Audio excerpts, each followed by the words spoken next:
Hello everyone, आज हम पढ़ेंगे इंग्लिश एनसीईआरटी क्लास 7th का chapter 4 the cop and the anthem. Soapy move restlessly on his seat in Madison square.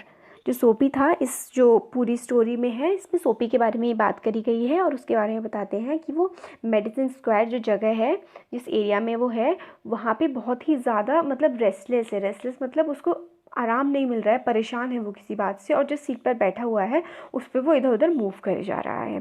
There are certain signs to show that winter is coming. और कुछ ऐसे उसको sign मिल रहे हैं कि जो है ठंड का मौसम आने वाला है। वो साइंस क्या क्या है?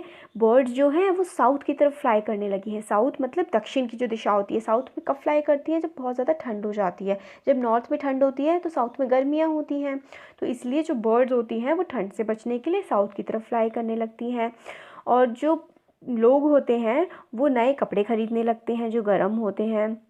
सोपी moves restless on his seat in the park. और ये सब सोच के सोपी बहुत ज़्यादा रेस्टलेस हो रहा है, परेशान हो रहा है, और जिस पार्क में वो बैठा है उस पार्क की सीट पे इधर उधर मूव कर रहा है।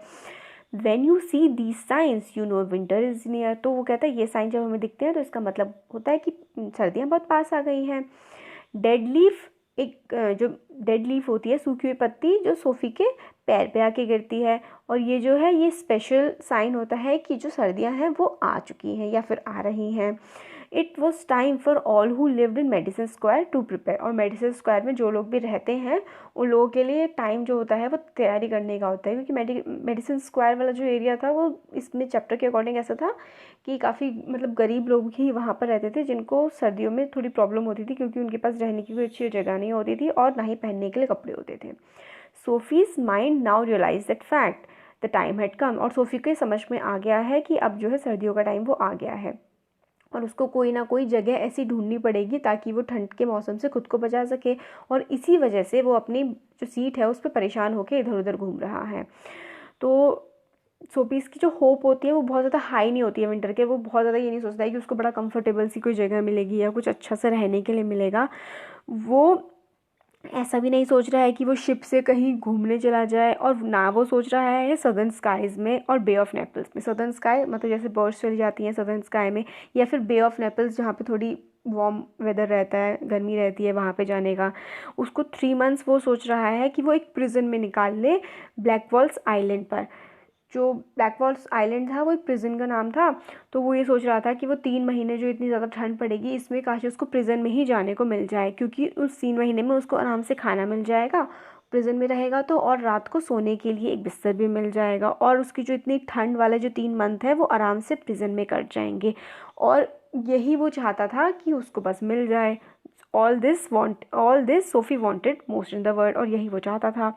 कुछ साल से वो क्या कर रहा था, हर बार विंटर में कुछ ना कुछ ऐसा करता था कि उसको ब्लैकवेल आइलैंड में जाने का मौका मिल जाता था। मतलब 3 महीने के लिए वो विंटर में उसको वो प्रिजन में ही चला जाता था, कुछ ना कुछ इस टाइप का वो कर देता था। Richer New Yorkers made their plan to go to Florida और to the shore of Mediterranean sea each winter. और वहाँ के जो काफ़ी ज़्यादा पैसे वाले लोग थे न्यूयॉर्क के, वो क्या करते थे, वो फ्लोरिडा चले जाते थे या फिर मेडिटेरियन सी के आस पास वाला एरिया होता है ना, वहाँ पे टेम्परेचर मॉडरेट रहता है, ना ही बहुत ज़्यादा ठंड पड़ती ना ही बहुत ज़्यादा गर्मी पड़ती। तो मेडिटेरियन एक सी है, उसके पास वाले एरिया में ना ठंड होगी ना गर्मी। तो वहाँ के जो न्यूयॉर्क के रिच पैसे वाले लोग थे वो उस वाले एरिया में चले जाते थे। सोपी के जो प्लान थे वो काफ़ी ज़्यादा छोटे थे और वो जाना चाहता था सिर्फ एक प्रिजन में जिसका नाम था ब्लैकवेल्स आइलैंड। और अब टाइम आ गया था उस चीज़ की प्रिपरेशन करने के लिए। The 3 big newspaper, some under his coat and some over his legs, had not kept him warm during the night in the park. और उसने जो अपने अंदर पेपर घुसा रखे थे, मतलब अपने कोट के नीचे उसने 3-4 पेपर लगा रखे थे, पैरों के पास 3-4 पेपर लगा रखे थे, मगर वो पेपर अब उसे न्यूयॉर्क की जो ठंड होती थी रात में वो झेलने में वो हेल्प नहीं कर पा रहे थे। तो सोपी बार बार सोच रहा था कि वो किस तरीके से ब्लैकवेल आइलैंड में चले जाएं। There were places in cities where he could go and ask for food and bed. कुछ उस शहर में भी कुछ ऐसी जगहें थी जहाँ पर वो खाने का इंतज़ाम कर सकता था या फिर रात को सोने के लिए इंतज़ाम कर सकता था, और वो उसको मिल भी जाती, मगर उसको एक बिल्डिंग से दूसरी बिल्डिंग जाना पड़ता और उसको बहुत ज़्यादा मतलब ध्यान रखना पड़ता हर चीज़ का। और इससे बढ़िया तो वो ब्लैकवेल्स आइलैंड में ही चला जाए, ना ही कोई उससे ज़्यादा पूछताछ करेगा वहाँ और ना ही इधर उधर उसे भटकना पड़ेगा 3 महीने के लिए एक ही जगह। सोफ़ी जो था वो अब थोड़ा सा सोचने लगा था, प्राउड करने लगा था कि चलो वहीं चले जाते हैं, जेल में ही। If he want to any of these places there were certain things he had to do. मतलब वही बताया जा रहा है कि उसको पे करना पड़ेगा, अगर कहीं और रहेगा तो उसको लोग उससे पैसे के लिए भी मांगेंगे, उसको अपने कपड़े भी ढंग से रखने पड़ेंगे, फेस भी वॉश करना पड़ेगा, नहाना धोना भी पड़ेगा, और वो उसको ये सब नहीं करना है। इससे अच्छा तो वो प्रिजन में ही चला जाए। प्रिजन के कुछ रूल्स होते हैं, कोई उससे कुछ पूछेगा नहीं। तो उसने फाइनली ये डिसाइड कर लिया कि अब तो वो आइलैंड पे ही जाएगा। और वहाँ पहुँचने के कुछ कई सारे तरीके हैं जो मतलब बहुत ज़्यादा अच्छे भी नहीं हैं, और उसने सोचा कि चलो कुछ तो करते ही हैं। तो उसने क्या करा, दिमाग में सोचा कि मैं एक रेस्टोरेंट में जाऊंगा और वहाँ पे जाके खूब सारा खाना ऑर्डर कर दूंगा, अच्छा अच्छा, और जब वो मुझसे पैसे मांगने आएंगे तो मैं कह दूंगा मेरे पास तो पैसे हैं नहीं। तो फिर वो लोग मुझे क्या करेंगे, बाहर उठा के फेंक देंगे और फिर कॉप्स को बुला लेंगे, और उससे क्या होगा, मैं जेल में चला जाऊंगा। तो वहाँ पास में ही एक अच्छा सा रेस्टोरेंट था, तो उसने सोचा कि मेरे कपड़े भी थोड़े थोड़े ठीक से ही हैं, तो मैं इसमें चला जाता हूँ। और वो जैसे ही मेडिसन स्क्वायर के एक अच्छे से रेस्टोरेंट में, मेडिसन स्क्वायर से निकल के ब्रॉडवे की तरफ जाने लगा, जो 5th एवेन्यू पे था, वहाँ एक अच्छा सा रेस्टोरेंट था। जैसे ही उसने अंदर घुसने की कोशिश की, तभी वहाँ पे जो गेट कीपर होते हैं और वहाँ का जो रेस्टोरेंट में जो वो होते हैं वेटर्स वगैरह, उन्होंने परख लिया कि इसका जो एक शू है वो भी फटा हुआ है और इसके जो कपड़े हैं वो भी फटे हुए हैं और ये अच्छा नहीं दिख रहा है, ये पे नहीं कर पाएगा। वो समझ गए थे और वो उसको वहाँ से निकाल देते हैं। तो उसका पहला प्लान जो था कि मैं रेस्टोरेंट में खाना खाऊंगा, पे नहीं करूंगा और जेल चला जाऊंगा, ये तो हो गया फ्लॉप। अब उसने सोचा कि अब मैं क्या करूं।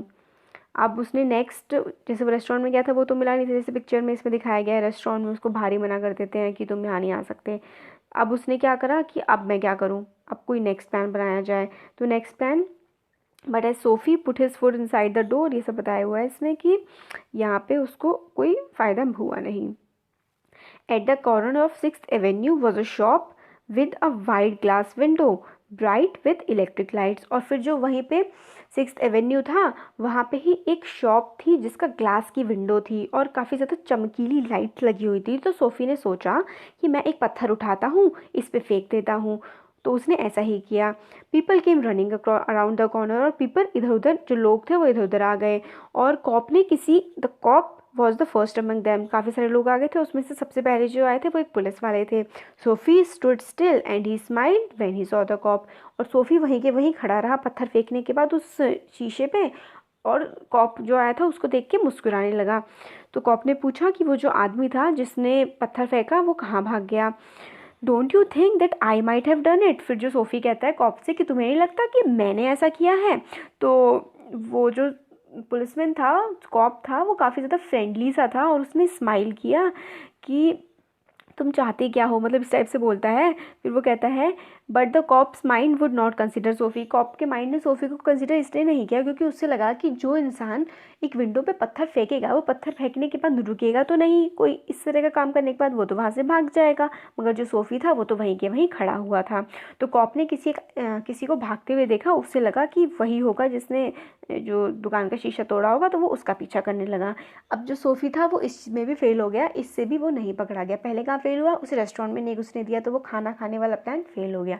दूसरा प्लान उसने क्या बनाया, दूसरा ये बनाया कि मैं जो वो है दुकान, इसका शीशा तोड़ देता हूँ तो मुझे पुलिस पकड़ लेगी। मगर उसमें भी क्या हुआ, वो वहीं के वहीं खड़ा रहा, तो पुलिस को लगा ये तो हो नहीं सकता, तो एक दूसरा प्लान भी फेल हो गया।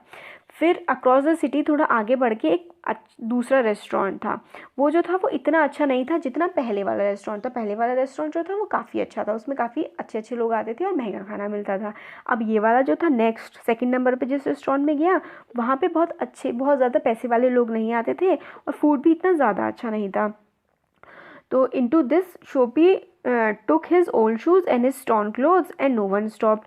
तो इसमें क्या हुआ, सोफ़ी आराम से चला गया अपने पुराने कपड़ों के साथ और फटे हुए जूतों के साथ, किसी ने भी उसको नहीं रोका। वो टेबल पे बैठा, उसने अपना डिनर ऑर्डर किया, जो काफ़ी सारा खाना था वो ऑर्डर किया, उसको उसने खा लिया। और फिर उसने कहा कि मेरे पास कोई पैसे नहीं हैं और तुम जो है कॉप को बुला सकते हो, पुलिस वालों को बुला सकते हो।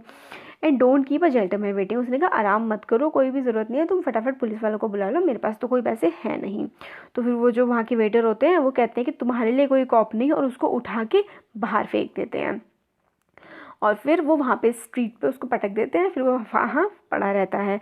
फिर ही स्टूड अप स्लोली, वो धीरे धीरे उठता है और अपने जो कपड़े हैं उसमें से डस्ट को झाड़ता है, और फिर प्रिजन जो है उसके लिए सिर्फ एक ड्रीम जैसा ही रह जाता है, जो कि बहुत दूर का होता है, क्योंकि वो 3 अटेम्प्ट में फेल हो चुका था। इस बार तो उसने रेस्टोरेंट में खाना भी खा लिया था, मगर कॉप्स को नहीं बुलाया, बस उसे उठा के बाहर फेंक दिया।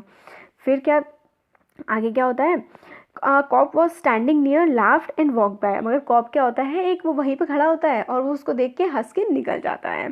Sophie started moving again, Soapy फिर से आगे बढ़ने लगा, और when he stopped he was near several theatres in this part of the city, streets are brighter and hearts are more joyful than other parts. फिर वो आगे बढ़ता गया, तो वो जिस जगह पर अब था काफ़ी सारे थिएटर्स थे वहाँ पर, मूवी थिएटर्स, वहाँ के लोग क्या थे, खुश दिख रहे थे, और ऐसा वो बोलता है कि सबसे ज़्यादा हैप्पी पार्ट था वो सिटी का। और जो वुमेन और मैन थे वो काफ़ी ज़्यादा रिच, उन्होंने रिच और गर्म से कोट्स पहने हुए थे विंटर की हवा से खुद को बचाने के लिए। फिर एकदम से एक डर ने सोफ़ी को घेर लिया कि कोई भी कॉप उसको अब अरेस्ट करने वाला नहीं है।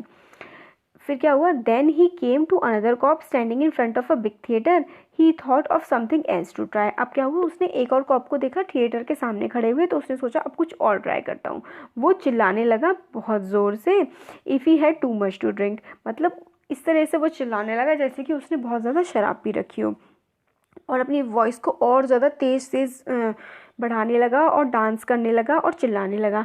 तो कॉप ने मतलब टर्न किया सोफ़ी की तरफ और कहा, उसके पास जो आदमी खड़ा हुआ था, कि ये जो कॉलेज बॉयज़ हैं आज हम इनको कुछ नहीं कह सकते हैं, हमें ऑर्डर्स मिले हुए हैं कि इनको चिल्लाने दिया जाए। तो फिर ये सुन के सोफ़ी चुप हो गया कि कोई भी कॉप उसे क्यों नहीं टच कर रहा है, ऐसा सोचने लगा। और फिर उसने फिर से ये सोचा कि जो है, जो आइलैंड का सपना है, island as if it was as far as a star, कि जो आइलैंड है वो इतना दूर है जैसे कि कोई सितारा। जो आइलैंड है यहाँ पे वो पुलिस स्टेशन, जेल के बारे में बात की गई है। फिर उसने अपना कोट को झाड़ा और फिर जिसमें से बहुत ज़्यादा ठंडी हवा घुस रही थी। Then he saw a man in a shop buying a newspaper. फिर उसने देखा कि एक आदमी है वो न्यूज़पेपर ख़रीद रहा है, और उस मैन के जो पास है वो एक अम्ब्रेला लटका हुआ है डोर के पास से। सोफ़ी शॉप के अंदर गया, उसने अम्ब्रेला लिया और चुपचाप वहाँ से निकलने लगा। फिर जो मैन था वो चुपचाप उसको फॉलो करने लगा। माई अम्ब्रेला ही सेड, फिर वो कहता है कि ये मेरा छाता है। Oh is it, said Soapy. फिर सोफ़ी कहता है अच्छा ये तुम्हारा छाता है, तो फिर तुम पुलिस वालों को क्यों नहीं बुलाते, मैंने तो तुम्हारा अम्ब्रेला चोरी कर लिया। फिर वो कहता है, मैन धीरे धीरे चलने लगता है। सोफ़ी फिर से वही करता है, मतलब कि मैंने तुम्हारा अम्ब्रेला चुरा लिया और वो सब। मगर the man walked more slowly, Soapy did the same, but he had the feeling that he was going to fail again. मगर उसको लगा कि वो फिर से फेल होने वाला है अपने इस अटैम्प्ट में, कि उसको पुलिस से पकड़ा दिया जाए। The cop looked at the two man, फिर वो दोनों जब थोड़ा बहस ही कर रहे थे, बात कर रहे थे, तो एक पुलिस वाला आ गया था, फिर उनकी तरफ वो देखने लगा।